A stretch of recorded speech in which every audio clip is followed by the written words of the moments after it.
ඉතින් මම මෙච්චර කාලයකට දාලා තියෙන වීඩියෝ වලින් මම සතුටින්ම කරන වීඩියෝ එකත් එක්ක ඔයා මේක තුලා ඉන්නේ. ඒ සතුටට හේතුව මොකක්ද කියලා ඔයාලා දැනටමත් දන්නවා ඇති කියලා මම හිතනවා. ඉතින් ඒ හේතුව තමයි අපේ channel එක දැන් දවස් කිහිපයකට කලින් 1k subscribers කියන goal එකට ළඟා වුණා. මුලින්ම මේකට ස්තුති කරන්න ඕන ඔයාලට. මොකද ඔයාලා subscribe කරපු නිසා තමයි මට මේ goal එකට යන්න පුළුවන් වුණේ. YouTube කරන්න යන ඕනම කෙනෙක්ගේ පළවෙනි goal එක තමයි 1k subscribers ගන්න එක. මොකද 1k subscribers ගත්තා කියලා කියන්නේ අපි YouTube එක හරහා මුදල් උපයන්න අවශ්‍ය කරන කොන්දේසි දෙකෙන් එකක් සම්පූර්ණ කරනවා කියන එක. ඒ වගේම තමයි YouTube කරන ගොඩක් දෙනෙක්ගෙන් ඇහුවොත් කියන්නේ පළවෙනි subscribe 1000 ගන්න එක තමයි ගොඩක් අමාරු කියලා. මොකද algorithm වලින් channel එක push කරන්නෙත් නැහැ. ඒ වගේම තමයි video එක දිගට දාන්න ලොකු motivation එකක් එන්නෙත් නැහැ. මොකද channel එකට වැඩි views යන්නේ නැති හින්දා මෙන්න මේ හේතු හින්දා ගොඩක් අය channel එකේ subscribe 1000න්වත් කලින්ම channel එක අතහැරලා දානවා. විශේෂයෙන්ම education category එකෙන් video කරන අයට ගොඩක්ම මේක දැනෙනවා. මොකද මේ category එකෙන් subscribe සහ views යනවා ගොඩක් අඩුයි. YouTube එකේ මුදල් උපයන්න ඕන අනිත් කොන්දේසිය තමයි watch time 4000ක් ගන්න එක. මම හිතනවා අපිට ඒකත් ඉක්මනට කරගන්න පුළුවන් වෙයි. මොකද අපි ඒකටත් ඉතාලම කිට්ටුවෙන් ඉන්නේ. ඉතින් මම මේ channel එක පටන් ගත්තේ මම 10 වසරේදී 10 වසර අන්තිම හරියේදී මට මතක විදිහට ඒ දවස්වල COVID-19 වලට රට lockdown කරලා තියෙද්දි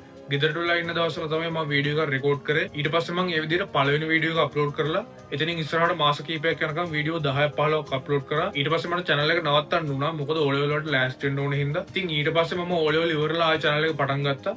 ඒ channel එක පටන් ගන්න ටික කාලයක් යද්දී ආයෙ මට channel එක නවත්තන්න වුණා. මොකද අපේ ගෙදර අය මම කැමති නැති ෆීල්ඩ් එකකට මාව යොමු කරන්න හැදුවා. කොහොම හරි ඒකටත් මාස කිහිපයක්ම නාස්ති වුණා. කොහොම හරි මම ඒ වැඩේත් ඉවර කරලා A level exam එකට වැඩ කරන ගමන් මම channel එකට ආයෙ වීඩියෝ ටිකක් අප්ලෝඩ් කරා. ඊට පස්සේ මම A level exam එකට අවුරුද්දක් එකමාරක් වගේ තියලා channel එක ආයෙ නැවතුවා. මොකද A level කරන ගමන් මට channel එක කරන්න ගොඩක් අමාරු වගේ දැනුන නිසා A level කරන්න channel එක නවත්තපු එක නම් අතරම මට පාඩුවක් වුණේ නැහැ. මොකද මට campus එකකට යන්න පුළුවන් හොඳ result එකක් ගන්න පුළුවන් වුණා A level exam එකට මුහුණ දීලා. කොහොම හරි මම A level ඉවර වෙලා ආයෙ YouTube channel එක පටන් ගන්න ඕන හින්දාම channel එක කරන්න ගැලපෙන විදිහට මම කාමරෙත් ආයෙ වෙනස් කරගත්තා. එහෙම කාමරෙත් හදාගත්තට පස්සේ මම channel එකට වීඩියෝ ගොඩක් එක දිගට අප්ලෝඩ් කරා. එහෙම වීඩියෝ අප්ලෝඩ් කරද්දී තමයි channel එකේ subscribe දැන් දවස් කිහිපයකට කලින් 1000ක් දක්වා වැඩි වුණේ. වැඩි වුණා කියන්නේ අත්‍තරම ඔයාලා subscribe කරපු නිසා තමයි මට ඒක කරගන්න පුළුවන් වුණේ. 1k subscribe ගන්න අපිට ටිකක් පරක් වුණා. අවුරුදු කිහිපයක් ගියා. මම ඒකට හේතුව විදිහට දකින්නේ මම අර කලින් කිව්ව හේතු ටික නිසා අපිට ඒක දිගට වීඩියෝ ටිකක් දාගන්න බැරි වෙච්ච එක. කොහොම හරි අපි දැන් 1k subscribe අරගෙන තියෙනවා. මෙතනින් ඉස්සරහට කොහොමද මම වීඩියෝ ටික එක දිගට දාන්න හිතාගෙන ඉන්නේ. ඒ වගේම මම මේ වීඩියෝ එක අවස්ථාවක් කරගන්නවා.